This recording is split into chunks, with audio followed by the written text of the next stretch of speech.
ஆண்டவர் இயேசுவில் என் அருமை சகோதரர்களே, சகோதரிகளே, மாதா தொலைக்காட்சியின் இனிய நேயர்களே, உங்கள் ஒவ்வொருவருக்கும் இனிய கிறிஸ்து பிறப்பு விழா நல்வாழ்த்துக்களை தெரிவித்துக் கொள்கிறேன்.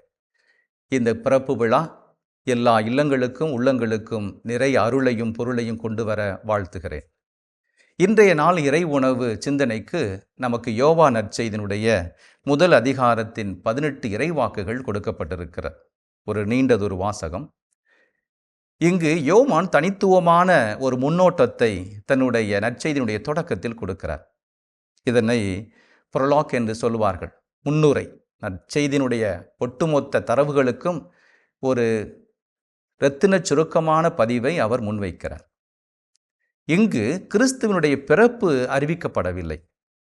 கிறிஸ்துவுடைய பிறப்பு மற்ற ஒத்தமைவு நற்செய்திகளிலே கிறிஸ்துவினுடைய தலைமுறை பட்டியல், அவர் பிறக்கக்கூடிய சூழல், அவருக்கு முன்னோடியாக வர இருக்கக்கூடிய திருமுழுக்கு யோவானின் பிறப்பு, அன்னை மரியாளுக்கு வானவர் வாழ்த்து என்றெல்லாம் தொடர்ந்து யோசேப்புக்கு கனவினுடைய காட்சி எல்லாம் நிகழ்ந்து இயேசுடைய பிறப்பிலே அந்த நிகழ்வுகள் நிறைவு பெறுகிறது. ஆனால் இங்கு ஒரு ஒட்டுமொத்த அண்டத்தையும் உலகத்தையும் அவர் ஒரு காட்சிப்படுத்துகிறார். அந்த இறை வாக்கு மனிதரானார் என்று சொல்லி, இந்த வாக்கு இறை தன்மை கொண்டிருந்தது, நிலைத்திருக்கக்கூடிய, என்றென்றும் நிலைத்திருக்கக்கூடிய வல்லமை கொண்டது. அந்த வாக்கு விண்ணகத்தை சார்ந்தது. அந்த வாக்கு மனுவுருவம் எடுத்து மண்ணகத்திலே உறவு கொண்டது என்று சொல்லி, விண்ணகத்தை சார்ந்த அந்த வாக்கு மண்ணகத்தை சார்ந்ததாக மாறுகின்ற ஒரு உறவு நிலையை அவர் படமிட்டு காட்டுகிறார். இந்த இறை வாக்கிலே ஒளி, ஆண்டவருடைய வாழ்வு, அது எல்லோருக்குமான வாழ்வை தருகிறது என்று சொல்லி பல அடையாளங்களை முன்வைக்கிறார். இன்று யோவான் நமக்கு ஆண்டவரை ஒரு வரலாற்று நாயகராக அல்லாமல் அவருடைய இறை வல்லமையிலே அவரை இங்கு நமக்கு அடையாளப்படுத்துகிறார். ஒரு ஹிஸ்டாரிக்கல் ஜீசஸ் என்பதை கடந்து ஒரு டிவைன்லி நேச்சர், கிறிஸ்துவனுடைய இறைத்தன்மையை அதிகமாக வலியுறுத்தக்கூடியதாக இன்றைய நற்செய்தி நமக்கு கொடுக்கப்பட்டிருக்கிறது.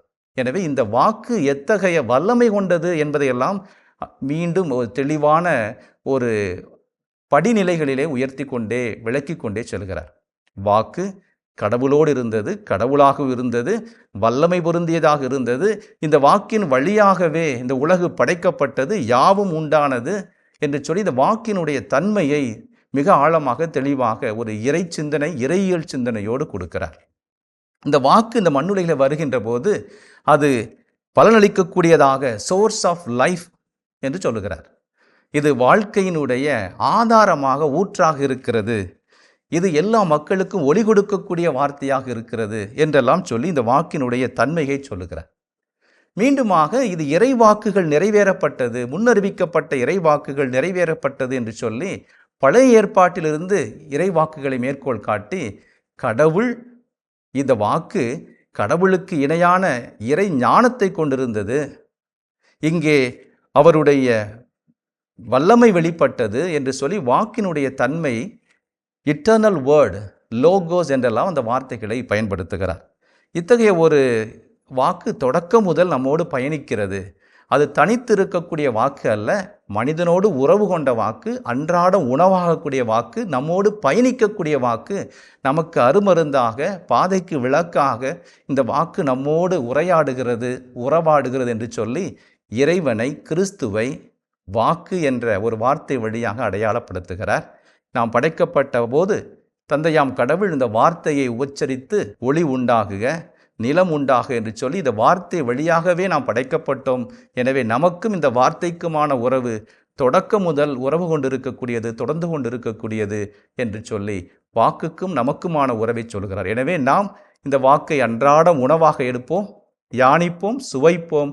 ஆண்டவர் எத்தனை இனியவர் என்பதை சுவைத்து பார்ப்போம். இயேசுவுக்கே புகழ், இயேசுவுக்கே நன்றி. மரியே வாழ்க.